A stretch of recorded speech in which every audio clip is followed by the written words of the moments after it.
Hi everybody, so we had an introduction to Ksp. Now we're going to look at how the solubility of salts is affected by either common ions like we've seen with buffers or with acids and bases. So let's take SRF2 as an example. It has a Ksp of 7.9 times 10 to the negative 10th. And first we're going to calculate its solubility in water. So this is the normal solubility. If we made a saturated solution of SRF2, what would be the solubility? So we're going to start with the dissociation equation. So SRF2 solid will dissociate partially into SR2 plus and 2F minus. We'll write our Ksb expression. Concentration of the SR2 plus ion times the concentration of the F minus ion squared. And let's say that the concentration of the SRF2 as a saturated solution is equal to X. Then this is going to be X, this is going to be 2X, and then don't forget that's squared. And the Ksb is 7.9 times 10 to the negative 10th. Now, just to point out here, a lot of people are confused by this 2 and then the squared. So the squared comes from the Ksb expression. If we had values for the SR2 plus and the F minus, we would just plug them in here. It wouldn't be double or anything. It would just be whatever the F minus concentration is. It's just that we don't have the F minus concentration, and so we're relating it to something else, which is half of that one. So that's why we double it there. But again, if you were given the F minus concentration, you would just plug it in there without the 2. And then again, the square comes from the Ksb expression. Anyway, if we solve for this, X is equal to 5.82 times 10 to the negative 4th molar. And so if I'm dissolving SRF2 in water, I could dissolve 0.00006 moles, basically, in a liter.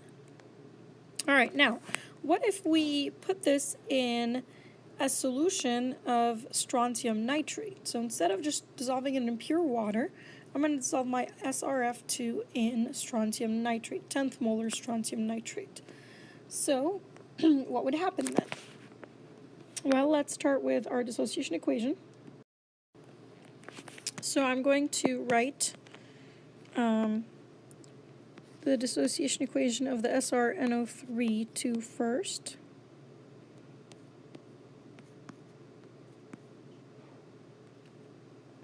Sorry, that's one arrow there, because that's a soluble salt. So SR2 plus 2NO3 minus.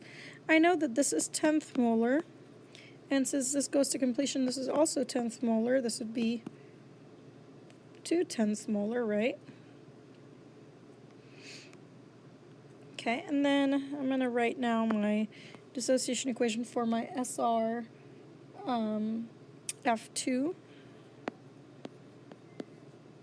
solid that dissociates into SR2 plus and then 2F minus. Now,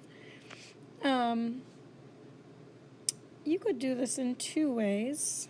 You could do an ice chart. That would be more correct, but honestly, you can just kind of plug it in. Let's do the ice chart so that we do it more correctly. And by the way, this is no longer on the AP exam, this calculation. It could ask you what would happen to the solubility of the SRF2, so you would do it qualitatively, but they wouldn't ask you to do this quantitatively. So this is solid, I don't care about it. Initially, this is 10th molar from the SrNO3 this was 10th molar there. And initially, I don't have any of my fluoride. And then some of the SRF2 is going to dissociate, and so I'm going to gain X here, and I'm going to gain 2X here. So this is 0.1 plus X, and this is 2X. I'm going to write my Ksb expression. My Ksb expression is going to be the concentration of the SR2 plus times the concentration of the F minus squared. My Ksb is 7.9 times 10 to the negative 10th is equal to, my SR2 plus concentration is 0.1 plus X, and then this concentration is 2X, and then again, don't forget to square that. If you solve for this, you get that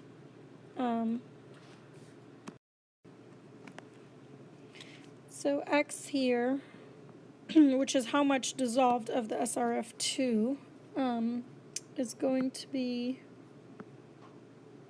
4.44 times 10 to the negative 5th molar.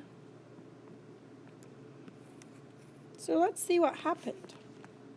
If this was the concentration of the the SRF2, comparing that to my previous calculation, my solubility decreased. This number is much lower than that number, a little bit over 10 times lower. So why is that?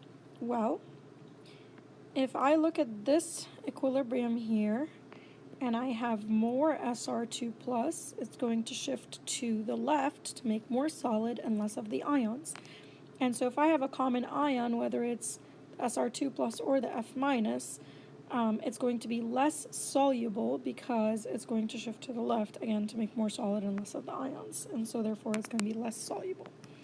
So now, let's look at what happens if I dissolve my SRF2 into a solution that's 0.2 molar of NaF. Well, there's F minus there, so that's going to be a common ion, and so I'd expect it to be lower than my solubility in pure water. But would I expect it to be lower than this? Or between those two numbers? Well, first of all, this is 0.2 molar. Second, for every one of these, there's 2 of these, so the effect of the F minus as being there is more than the effect of the SR2 plus. So I'd expect it to be lower, but even lower than this. Let's see what we get. So I'll start with my dissociation equations. NaF dissociates fully into Na plus and F minus. This is 0.2 molar, so this is 0.2 molar, and this is also 0.2 molar. Then I'll write the dissociation for my salt. SRF2 solid dissociates into SR2 plus 2F minus. I'm going to start with an ice chart. Don't care about my solid. This starts out as 0, but the F minus from this is 0.2 molar.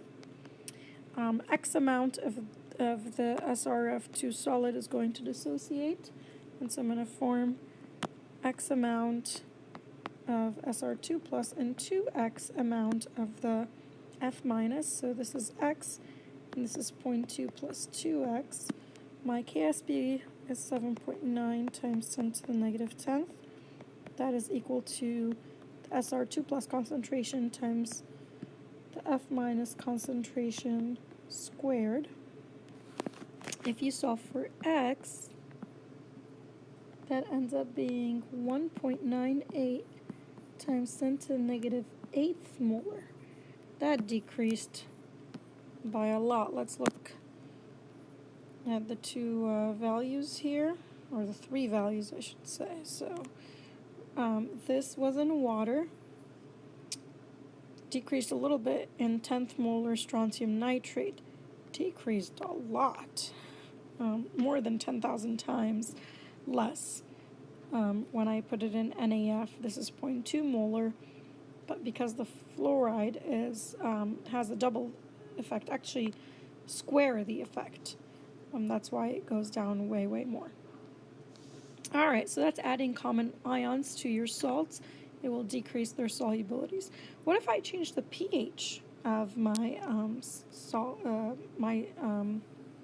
solution, what would happen to the solubility of my salt? Again, the calculations for these are no longer on the AP exam. I also am not going to ask you to do them, but you just need to do them qualitatively, not quantitatively.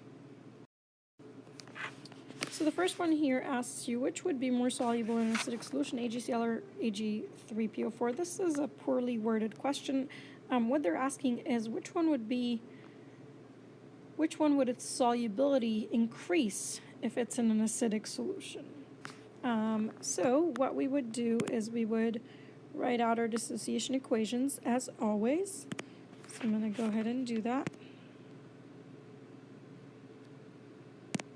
So Agcl dissociates into Ag plus and Cl minus. Ag3PO4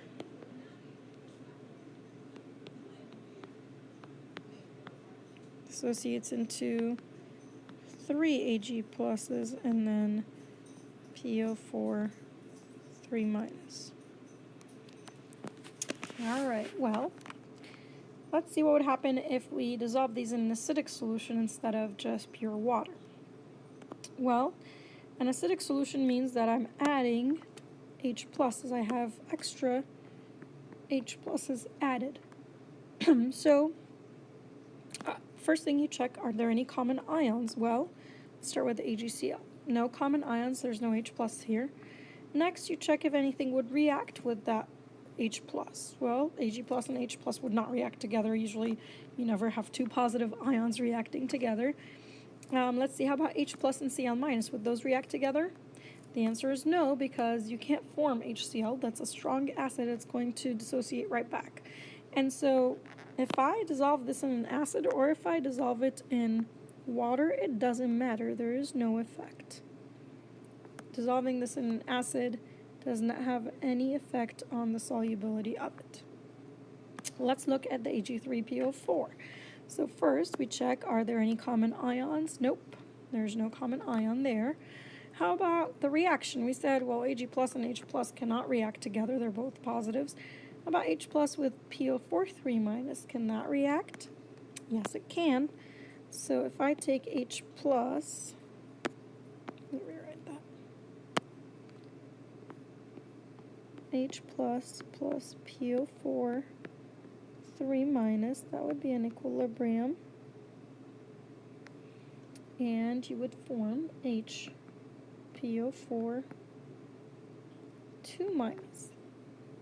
Could argue even that could also, add an H plus to it and form H2PO4 minus and so on. So what does that do? Well, if the H plus is going to react with a PO4 3 minus, that means it's going to use up the PO4 3 minuses to form this. So I'm removing some of the PO4 3 minuses. What would that do? That would shift the equilibrium to the right to make it more soluble. So this would be more soluble in acidic solution than in a neutral solution. Okay, so again, this question is not a very good question. It's not worded very well, I should say. The question should say, which one would dissolve more in an acidic solution rather than a neutral solution? And the answer would be the Ag3PO4. We're not saying that Ag3PO4 is more soluble. We don't know that because we don't have the Ksb's. All right, let's look at the next one. Same thing, it's poorly worded, and so it's really asking us which one would dissolve more if it was in a basic solution. So, as always, you start out with writing your dissociation equations. So KBrO3 solid would dissociate into K plus and BrO3 minus. MgOH2 would dissociate to give off Mg2 plus and 2OH minus. So let's look at this one. When I add this to a basic solution, I have plenty of hydroxide swimming around. So let's look for common ions. OH minus, no common ions for this one. Let's see if it would react with anything. K plus and OH minus, there will be no reaction there because I cannot form KOH. That's a strong base, so it's going to dissociate right back. And then I can't react two negative ions together, so if I dissolve this in a basic solution, there will be no effect on the solubility. It would dissolve the same amount in a basic solution as it would in a neutral solution. Let's look at the MgOH2. Oh, looks like there is a common ion here. And so if I try to dissolve this when there's extra OH minuses, what would it do? It's going to shift the equilibrium to the left, and so it's going to dissolve less. So this would be less soluble in a basic solution compared to a neutral solution. All right, let's look at the last one here. It says you would like to dissolve a significant amount of BaOH2. What type of solution would you add? And you want to write the appropriate reactions. So what are our choices? We could either dissolve it in a neutral solution, a basic solution, or an acidic solution. What would be best? Well, let's start with the dissociation equation. So we have OH2 dissociating into Ba2 plus and 2 OH minuses. All right, well, let's look at if we add an acid. So in an acidic solution, that means I have H pluses floating around. So if I have H pluses floating around, well, let's check. Do I have any common ions? No common ions. Would I have any reaction? Well, H plus and Ba2 plus would not have any reaction. How about H plus and OH minus? Yep, there would be a reaction there. My H plus and my OH minus would react to form water. So what does that mean? That means that I'm removing the OH minuses in an acidic solution, and so which way would it shift? It would shift to the right to dissolve more. So that tells us that it is more soluble in an acid. How about if I have a basic solution? That means I have a bunch of hydroxide ions. Well, let's look. So hydroxide here, how about my ions? Oop, I have a common ion there. So if I have a bunch of hydroxide ions, it would shift to the left to make it more of the solid, make it less soluble. And so this is less soluble in a base because of the common ion effect. And so to answer this question, I would rather dissolve it in an acidic solution. That would give me the best results. It would make it the most soluble.